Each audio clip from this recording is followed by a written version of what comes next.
this idea of storytellers versus story takers. And that's something that, I always try to keep in the back of my mind. At a time of challenge and promise for gender justice, we need excellent feminist journalism.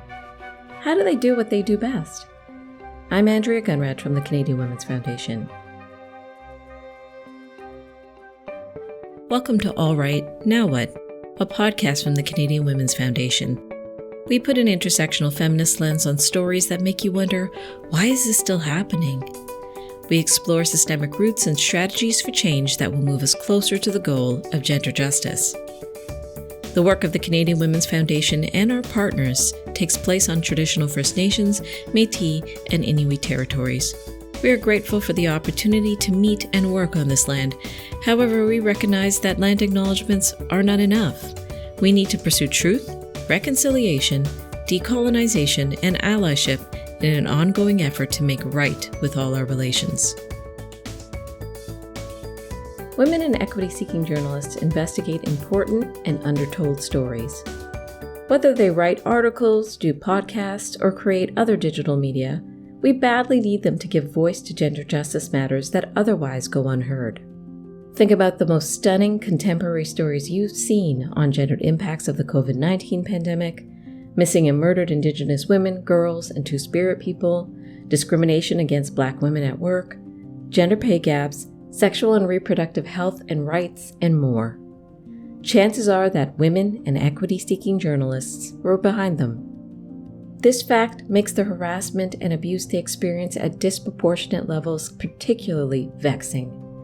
It's harmful to them as people and media workers, and it runs counter to the goal of making things better and fairer in Canada. We can't achieve that goal without a diverse news media landscape and truth in reporting. Every year, the Canadian Women's Foundation presents the Landsberg Award in partnership with the Canadian Journalism Foundation to acknowledge and inspire feminist journalism. It's named after iconic journalist and author Michelle Landsberg.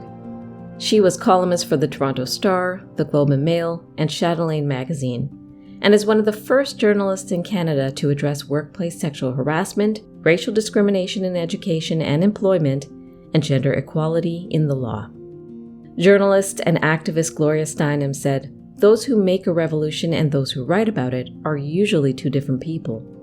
Michelle Landsberg is one of the few on earth who is trusted and effective at both. Past winners of the Landsberg Award include such journalists as Connie Walker, Robin Doolittle, Christina Frangu, and more.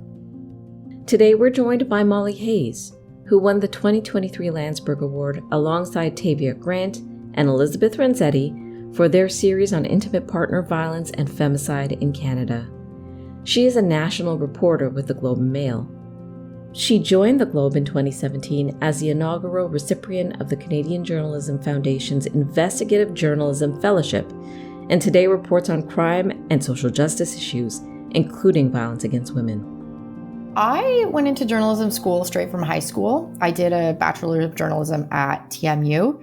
So at that point, I don't have a profound reason. I was a teenager and was good at English class, and it seemed like a job where I could get paid to write. Yeah, unfortunately, I don't have a real great origin story there, but I think it was once I was in university and once I was sort of in it a little bit more that I started to appreciate the value of journalism and the power that it can hold.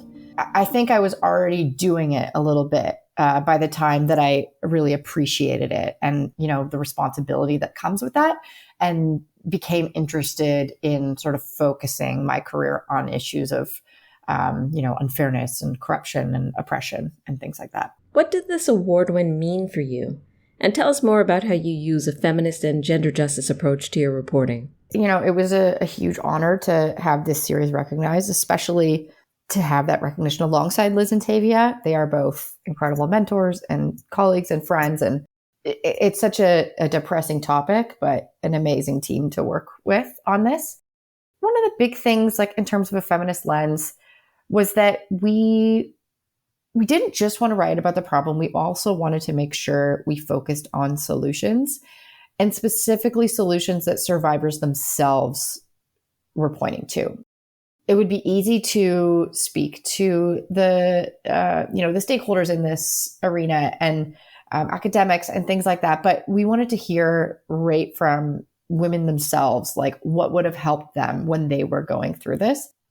This was a multi-part series, and we made sure to dedicate an entire part at the end specifically to their voices in their own words and highlighting the things that they are calling for right now. So that was a big thing that we were conscious of sort of throughout this process, and we were particularly proud of. So I guess by nature you're reporting on things that can be pretty personal and tough from the voices of abuse survivors. What considerations do you think about when you're grappling with telling survivor stories in the right ways? That was something we were very conscious of throughout this whole process and try to be all the time in our work. Duncan McHugh has talked about, and I'm paraphrasing a bit, but this idea of storytellers versus story takers. And that's something that, I always try to keep in the back of my mind. Similarly, when we talk about giving a voice to the voiceless, that's something I think a lot of people hear early on in journalism training. And I think our perspective on that has started to shift. People are not voiceless. People don't have platforms. So we're not giving them voices. We're giving them megaphones. In some ways, approaching trauma-informed reporting runs counter to what we've been taught. Rules around like everything is on the record.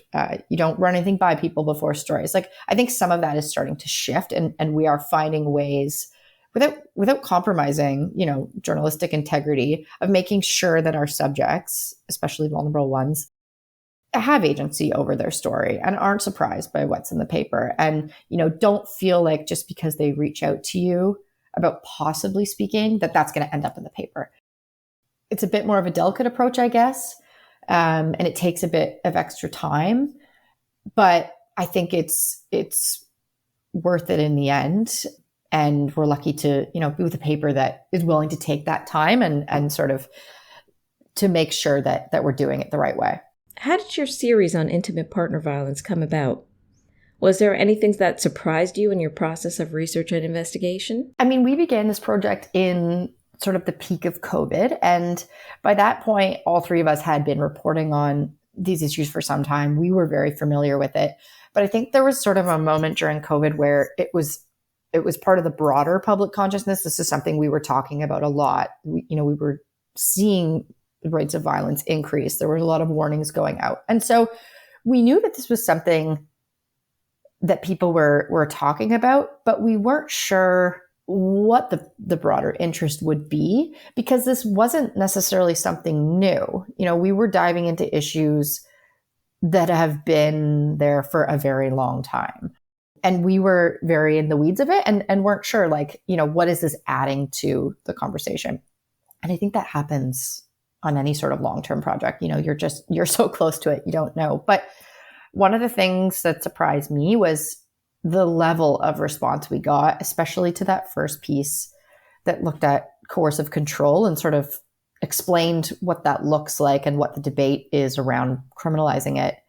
But yeah, the response we got from the number of women who said, this describes what happened to me and I never had a word for it. It was both surprising, but also I think one of the things we're most proud of.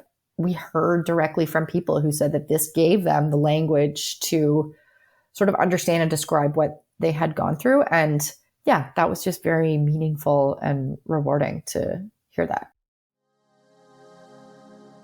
Let's pause here. There's no question to me that we need a strong news media landscape, well-supported feminist journalism, and open digital access to news and information. But the biggest search and social media platforms are ending access to news before Bill C-18, the Online News Act, gets enforced in Canada. Gender implications are huge. Women in Canada use social media more than men. And diverse women, girls, and two-spirit, trans, and non-binary people rely on search and social media to get information about their unique health, safety, pay, and employment concerns. The underspoken, underaddressed issues of inequalities where we live, work, and play. There's a tech and time gap, too. Women are heavier social media users, but they have less time for the internet than men. Women's time is sucked up by higher care and housework responsibilities. And economic insecurity may mean that women and gender diverse people can't afford the latest devices and bandwidth. If we can't rely on the biggest social media sites and search engines to help us find news about our experiences, gender gaps will widen, especially for those of us dealing with social and geographic isolation, marginalization, and unsafety. So the journalism landscape in Canada is tough and only getting tougher, especially for journalists who cover stories like the ones you cover. What would you say to aspiring feminist journalists trying to break into the media these days? Yeah, it is bleak. The landscape is bleak in many ways. But I also think we're sort of in a golden era for this reporting. You know, like I was looking at the list of recent Landsberg winners and like, what a list to be on. Christina Frangiu, Robin Doolittle, Connie Walker, Alicia Hasham, Wendy Gillis. Like I worship all of those writers and I know most of them and they're very kind and generous people. So I think a big thing, especially for journalists who are starting out, seek out mentors and seek out the women who are doing this work. Again, I know most of these people are generous. They want to help. They want to talk. So I think that's been a really helpful tool for me. And I also think it's important to remember that we don't have to just be chasing the hot new thing. Like a lot of these, especially these sort of seemingly intractable social issues have been broken for a long time and they are just as worthy of our focus, even when they're not sort of the night's top story. Head down, do the work, find the people that inspire you, I guess. All right, now what? Go to CanadianWomen.org to read The Gender Gap in Digital News Access, which speaks to the gendered impact of digital news blockages in Canada today. In light of these challenges, it may be helpful to you to bookmark trusted, evidence-based news sites, subscribe to news curation and feminist podcasts like this one, and follow feminist reporters doing stories about your lived experiences. These are not perfect solutions to our systemic digital concerns, but they may be helpful to you. Please listen, subscribe, rate, and review this podcast.